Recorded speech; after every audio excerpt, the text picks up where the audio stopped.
نہیں ہے، بخاری کے اندر چھپی ہوئی. اللہ اکبر. آقا کریم علیہ السلام تشریف لائے تو صحابہ نے راستہ چھوڑنا شروع کر دیا. نماز بھی چل رہی ہے اور حضور کا راستہ بھی چھوڑ رہے ہیں. بالکل حضرت ابوبکر صدیق کے پیچھے آ کے حضور کھڑے ہو گئے.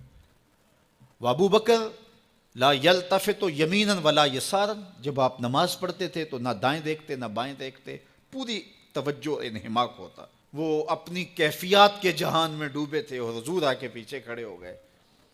صحابہ نے اپنے ہاتھوں کی پشت پہ ہاتھ مارنے شروع کر دیے.